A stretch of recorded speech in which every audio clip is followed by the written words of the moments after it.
Kiedyś przełazi ojciec koło izby łocynka, patrzy się, a ten klęczy i się modli. Za mamy, za taty, za babcie, a dziadkowi papa. Na drugi dzień dziadek umarł. Za jakiś czas zaś patrzy się, zaś się modli. Za mamy, za taty, a babci papa. Na drugi dzień babka umarła. Za jakiś czas patrzy się, on się zaś modli. Za mamy, a tacie papa. Normalnie na drugi dzień, jak on poszedł do roboty, pomału łaził, trzymał się ściany, kawy nie pił, nawet nic nie jadł.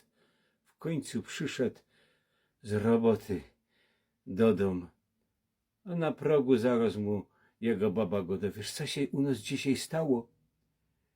Dzisiaj nam pod drzwiami umarł listonosz.